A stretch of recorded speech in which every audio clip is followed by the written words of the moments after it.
8월 8일 금요일 하나님 말씀 에스겔 14장 12절부터 23절입니다. 함께 교독하겠습니다.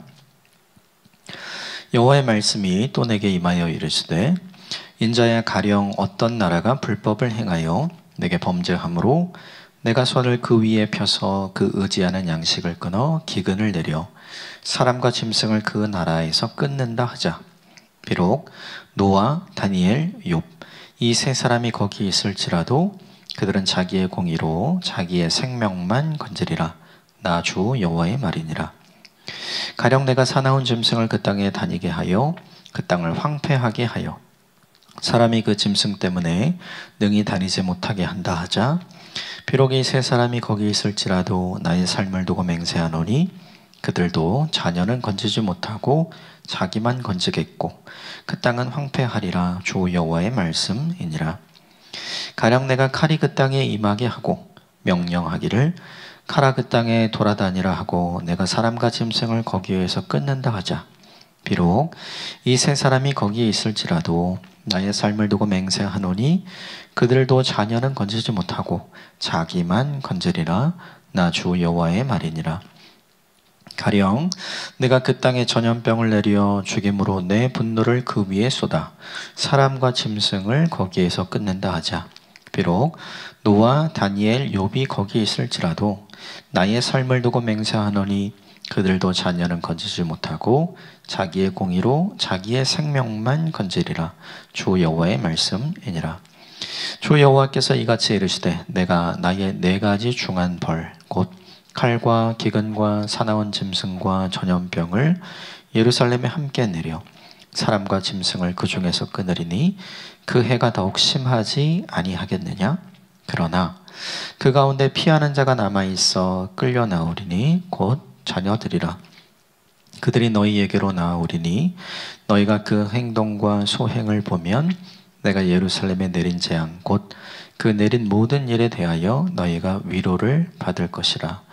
너희가 그 행동과 소행을 볼 때 그들에 의해 위로를 받고 내가 예루살렘에서 행한 모든 일이 이유 없이 한 것이 아닌 줄 알리라. 주 여호와의 말씀이니라. 아멘. 이것은 하나님의 말씀입니다. 오늘 본문은 너무나 유명한 노아, 다니엘, 욥이라는 사람이 등장을 하죠. 근데 이제 12절부터 20절까지의 하나님이 심판과 징계의 네 가지에 해당하는 내용을 말씀하세요. 그러니까 네 가지의 모든 징계와 심판에도 이 노아와 같은 사람, 또 다니엘과 같은 사람, 욥과 같은 사람이 있어도 그들을 제외한 나머지는 다 심판과 징계 아래 있게 될 거다라는 이야기를 이제 하나님께서 강조하시는 거죠. 그러니까 예레미야를 통해서 하나님께서 말씀하신 심판과 징계, 그리고 에스겔을 통해서 그 심판과 징계가 계속 이루어지고 있고 반드시 그렇게 될 거다라고 포로 공동체에 이야기하는 내용을 강조해서 말씀해 주시는 거죠. 이 본문의 내용은 이제 네 번의 같은 패턴의 심판과 징계가 나오는데 중요한 건 그 심판과 징계의 내용이 아니라 그 심판과 징계에서 하나님께서 예외가 되는 사람들을 표시를 해주시죠. 똑같게 말씀을 해주시는데 먼저 14절 같이 읽읍시다. 14절 시작. 비록 노아, 다니엘, 욥 이 세 사람이 거기 있을지라도 그들은 자기의 공의로 자기의 생명만 건지리라. 나 주 여호와의 말이니라. 16절 같이 읽읍시다. 시작. 비록 이 세 사람이 거기 있을지라도 나의 삶을 두고 맹세하노니 그들도 자녀는 건지지 못하고 자기만 건지겠고 그 땅은 황폐하리라. 주 여호와의 말씀이니라. 18절 같이 읽읍시다. 시작. 비록 이 세 사람이 거기 있을지라도 나의 삶을 두고 맹세하노니 그들도 자녀는 건지지 못하고 자기만 건지리라. 나 주 여호와의 말이니라. 마지막 20절 같이 읽읍시다. 시작. 비록 노아, 다니엘, 욥이 거기 있을지라도 나의 삶을 두고 맹세하노니 그들도 자녀는 건지지 못하고 자기의 공의로 자기의 생명만 건지리라. 주 여호와의 말씀이니라. 하나님이 인정하신 가장 대표적인 의로운 사람들, 하나님을 경외하는 사람들, 믿음을 끝까지 지킨 사람의 대명사였죠. 근데 이런 사람이 있어도 모두는 다 심판과 징계를 받는다, 이제 이런 얘기를 하는 거예요. 근데 한 가지 우리가 생각해 봐야 될 게 뭐냐 하면 소돔과 고모라를 좀 생각을 해봐야 됩니다. 하나님께서 소돔과 고모라를 그들의 죄악 때문에 심판하기로 작정하시죠. 근데 하나님께서 중보 기도를 하는 아브라함의 청을 들어주시죠. 하나님, 소돔 땅에 의인 50명이 있으면 용서해 주실 겁니까? 하나님 그렇다고 하시죠. 거기서 줄이잖아요. 45명이면 어떻게 될까요? 오케이. 40명이면요? 오케이. 30명이면요? 오케이. 그러다가 10명까지 줄어들죠. 아브라함은 자신이 있었죠. 소돔과 고모라 지역에 살아간 이제 롯, 하나님을 경외하는 자신의 조카의 가정이 있었으니까 그 가정 한 가정이면 하나님께서 거기에 심판과 징계를 내리시지 않겠구나. 아브라함은 이렇게 생각을 하는 거죠. 그러니까 믿음의 사람 한 사람만 있으면 모두를 살려주신다. 이게 창세기에 기록된 이제 아브라함의 이야기 중에 있는 거죠. 그런데 오늘 이 본문에는 믿음의 사람 세 사람이나 나오잖아요. 믿음의 사람 세 사람, 노아, 다니엘, 욥. 이 세 사람이 거기 있어도 안 된다, 이 이야기를 하는 거거든요. 그럼 왜 안 될까를 생각을 해야죠. 이 한 사람이 아니라 이 세 사람과 이 세 사람의 가정이 있어도 왜 안 되는 것인가? 왜 안 될까요? 지금 소돔과 고모라보다 더 악한 거예요. 소돔과 고모라보다 이 본문에 등장하는 이 기근이 임하고 사나운 짐승이 임하고 칼이 임하고 전염병이 임하는 곳이 어디예요? 예루살렘이잖아요. 그 예루살렘과 남유다가 훨씬 더 악하다. 소돔과 고모라보다 훨씬 더 죄악되었고 훨씬 더 악하기 때문에 이런 사람들이 있어도, 이런 믿음의 대명사, 이런 완전한 의인, 하나님께서 인정하시는 사람들이 있어도 안 된다라고 이야기를 하는 거죠. 생각을 해보면 하나님은 감정적이신가? 하나님 감정이 있죠. 하나님도 기뻐하시고 또 하나님이 슬퍼하시기도 하고 또 하나님 분노하시기도 하잖아요. 그런데 하나님은 절대로 감정적인 결정을 하시는 분이 아니죠. 하나님 기분파가 아니에요.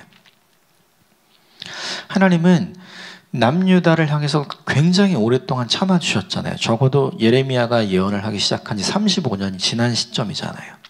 그 시간 동안 하나님이 계속해서 참아주신 거고 계속해서 예레미야를 통해서 이야기하게 하시는 거고 지금도 예루살렘 본토에서는 예레미야가 활동하고 있는 거고, 하나님은 홧김에 결정을 하거나 하나님은 기분대로 결정을 해서 후회하시는 분이 아니시잖아요. 하나님은 사람과 다르잖아요.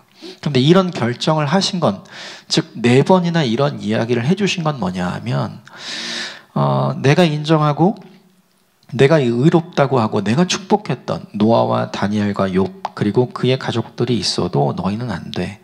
왜요? 더욱 악하기 때문에 그런 거죠. 왜 하나님께서 용서하시지 않는가? 오늘 본문에 하나님께서 직접 언급하시지 않은 남유다와 예루살렘의 악이 얼마나 크고 얼마나 높았는지를 간접적으로 보여주는 거죠. 이 본문이 우리에게 주는 중요한 메시지가 하나 있어요. 노아, 다니엘, 욥, 좋은 믿음의 사람들이잖아요. 그 덕 볼 수 있을 것 같잖아요. 근데 그렇지 않아요. 좋은 믿음의 사람들과 함께 있는 것은 분명히 복입니다. 근데 그렇다고 해서 내가 치러야 될 대가가 사라지는 건 아니에요. 분명히 지금 본토에 아직 좋은 믿음의 사람 남아있죠. 예레미야. 그가 있는다고 하더라도 남유다와 예루살렘이 치루어야 할 대가가 사라지지는 않는 거죠. 그러면 이 경고를 통해서 하나님께서 하고 싶은 얘기는 뭘까요? 네가 바뀌어야 돼. 이거예요. 예루살렘아, 네가 바뀌어야 돼. 이 사람들이 있다고 안전하다고 생각하지 마. 남유다야, 네가 바뀌어야 돼. 네가 이런 믿음의 사람들과 함께 있다고 안전하다고 생각하지 마. 본토에 남아있는 사람 중에 그 역할을 하는 사람들은 누굴까요? 그 다 거짓 선지자들이죠. 그들이 있다고 안심하지 말라. 이 이야기를 지금 간접적으로 하고 싶어 하시는 거예요. 결정적으로 이 이야기를 통해 하나님께서 이걸 정리를 해줍니다. 21절 요건 같이 읽읍시다. 시작. 주 여호와께서 이같이 이르시되 내가 나의 4가지 중한 불 곧 칼과 기근과 사나운 짐승과 전염병을 예루살렘에 함께 내려 사람과 짐승을 그 중에서 끊으리니 그 해가 더욱 심하지 아니하겠느냐. 이 4가지 한 가지만 있어도 무서운 거잖아요. 이 4가지가 한꺼번에 있게 할 거다. 왜 이 4가지가 한꺼번에 있게 할까요? 악하니까요. 소돔과 고모라보다 더 악한 남유다와 예루살렘은 전혀 돌이킬 생각을 하고 있지 않은 거예요.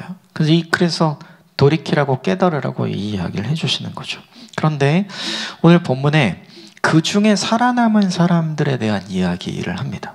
22절, 23절 같이 읽읍시다. 시작. 그러나 그 가운데 피하는 자가 남아있어 끌려 나오리니 곧 자녀들이라 그들이 너희에게로 나오리니 너희가 그 행동과 소행을 보면 내가 예루살렘에 내린 재앙 곧 그 내린 모든 일에 대하여 너희가 위로를 받을 것이라. 너희가 그 행동과 소행을 볼 때 그들에 의해 위로를 받고 내가 예루살렘에서 행한 모든 일이 이유 없이 한 것이 아닌 줄 알리라. 주 여호와의 말씀이니라. 그 가운데 피한 자는 이 4가지의 재앙이 예루살렘에 임했을 때 죽지 않고 살아남아서 오늘 본문에 너희에게로 나아오리니 즉 바벨론으로 새롭게 끌려온 포로가 된 사람들을 이야기하는 거예요.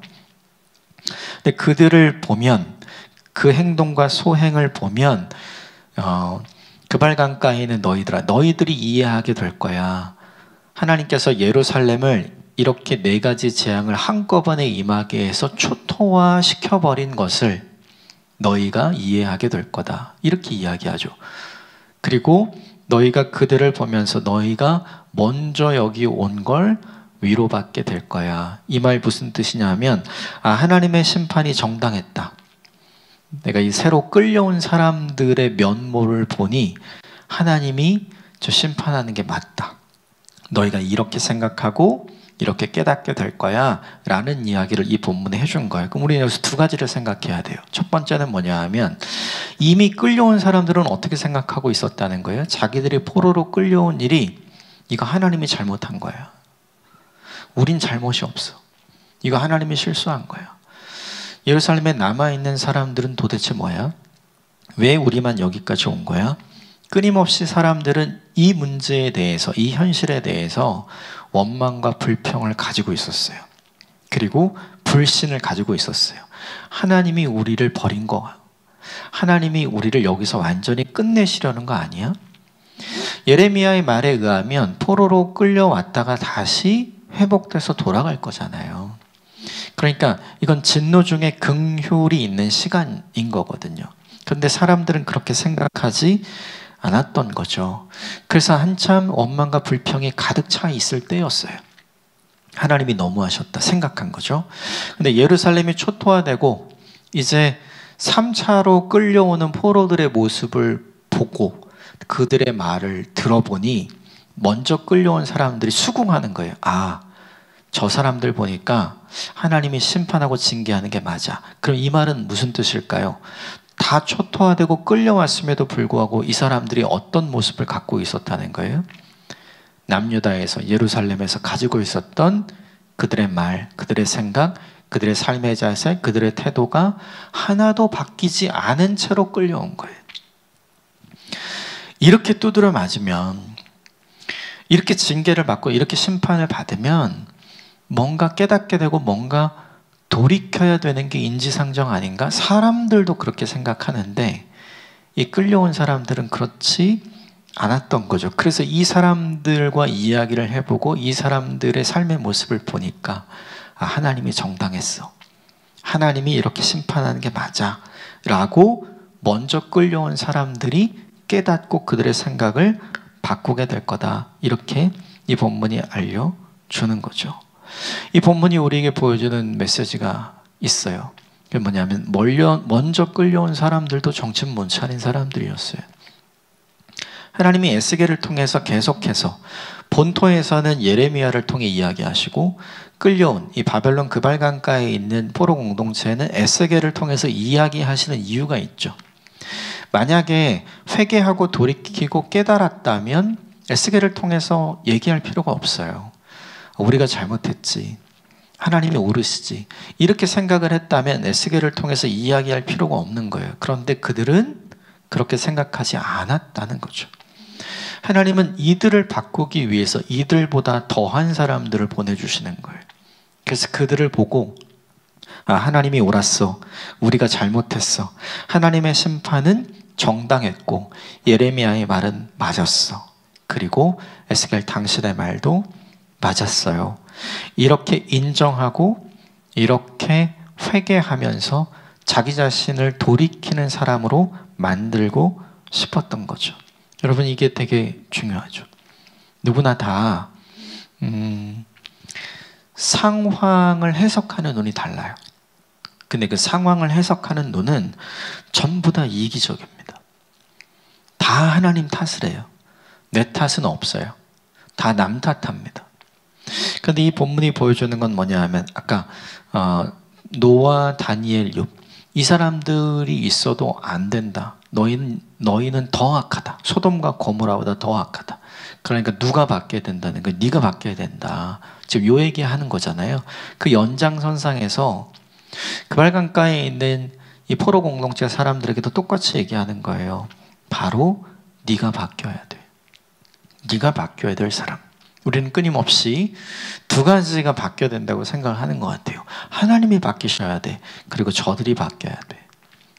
그런데 하나님은 우리에게 알려주시는 거죠. 하나님이 바뀌어야 될 게 아니라 저들이 변화될 할 것이 아니라 바로 내가 변화되어야 할 사람이라는 걸 이 본문을 통해서 알려주시는 거죠.